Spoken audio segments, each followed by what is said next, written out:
Assalamualaikum warahmatullahi wabarakatuh. Kali ini kita akan belajar tentang sistem persamaan linear 3 variabel. Sistem persamaan linear 3 variabel. Jadi apa sih arti dari sistem persamaan linear 3 variabel ini? Arti dari sistem persamaan linear 3 variabel ini adalah suatu persamaan linear yang memiliki 3 variabel berderajat 1. Ingat ya, di sini ada 3 variabel, maksudnya yaitu adalah X, Y, dan Z. Sistem persamaan linear 3 variabel ini sering juga disebut sebagai SPLTV. Lalu bagaimanakah konsep dasar dari SPLTV ini? Adapun bentuk umum dari SPLTV yaitu AX ditambah BY ditambah CZ sama dengan D, di mana A, B, C ini merupakan koefisien, X, Y, Z ini merupakan variabel, dan D ini adalah konstanta. Adapun contohnya yaitu 2X tambah 3Y ditambah 6Z sama dengan 12. 2, 3, 6 ini merupakan koefisien di depan variabel, X, Y, Z ini merupakan variabelnya, dan 12 ini merupakan konstanta. Agar lebih mudah dipahami, langsung saja kita ke contoh soal. Contoh soal pertama yaitu Pandu membeli 2 buku, 3 pensil, dan 2 pena. Jika dituliskan dalam bentuk persamaan, maka hasilnya adalah. Oke, kita jawab. Di sini dikatakan bahwa ada buku, kemudian pensil, dan pena. Oke, kita buat dulu yang diketahuinya. 2 buah buku, 3 pensil, dan 2 buah pena. Jika kita misalkan bahwa buku ini sebagai X, kemudian pensil ini kita lambangkan sebagai Y, dan pena ini kita lambangkan sebagai Z, maka bentuk persamaan yang bisa kita tulis yaitu 2X tambah 3Y ditambah 2Z.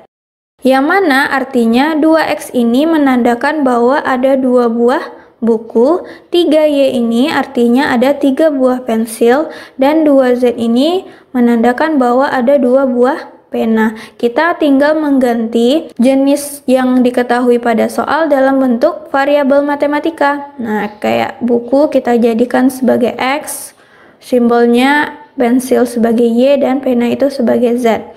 Jadi, hasil nomor 1 yaitu 2X tambah 3Y ditambah 2Z. Lanjut ke contoh soal kedua. Nina membeli 2 buah mangga, 4 buah apel, dan 1 buah jeruk dengan harga Rp100.000. Jika dituliskan dalam bentuk persamaan, maka hasilnya adalah, kita tandai lagi di sini ada mangga, apel, dan jeruk. Selanjutnya kita misalkan bahwa mangga itu sebagai X-nya, apel itu sebagai Y, dan jeruk itu sebagai Z. Maka bentuk penulisan persamaannya itu bisa kita tulis 2X tambah 4Y ditambah Z sama dengan 100.000. Yang mana artinya 2X ini artinya 2 buah mangga, 4Y ini 4 buah apel, dan Z ini 1 buah jeruk. Dan 100.000 ini adalah total harga yang dibayar oleh Nina. Jika yang diketahui pada soal itu jumlahnya hanya 1, itu kita cukup menuliskan variabelnya saja. Maka hasil dari contoh soal kedua yaitu 2X tambah 4Y ditambah Z sama dengan 100.000. Contoh soal ketiga, Rina membeli 1 porsi bakso, 2 porsi mie ayam, dan 1 porsi nasi goreng dengan harga Rp50.000. Jika dituliskan dalam bentuk persamaan, maka hasilnya adalah sama seperti contoh soal yang sebelumnya. Kita buat dulu yang mana menjadi simbol variabelnya nanti. Di sini ada bakso, kemudian ada mie ayam, dan yang terakhir adalah nasi goreng. Untuk bakso itu kita simbolkan sebagai X, mie ayam itu sebagai Y, dan nasi goreng itu sebagai Z. Maka bentuk penulisan dari persamaannya yaitu X tambah 2Y ditambah Z sama dengan 50.000. Yang mana artiannya X itu merupakan 1 porsi bakso, 2Y 2 porsi mie ayam, dan Z ini merupakan 1 porsi nasi goreng. 50.000 ini merupakan total harga yang dibayarkan oleh Rina. Jadi hasil dari contoh soal ketiga bisa kita dapati X tambah 2Y ditambah Z sama dengan 50.000. Pandu, Rina, dan Nina berbelanja kebutuhan sekolah di sebuah toko buku. Pandu membeli 2 buku tulis, 1 pensil, dan 1 penghapus dengan total pembayaran Rp4.700. Rina membeli 1 buku tulis, 2 pensil, dan 1 penghapus dengan total pembayaran Rp4.300. Nina membeli 3 buku tulis, 1 pensil, dan 1 penghapus dengan membayar Rp7.100.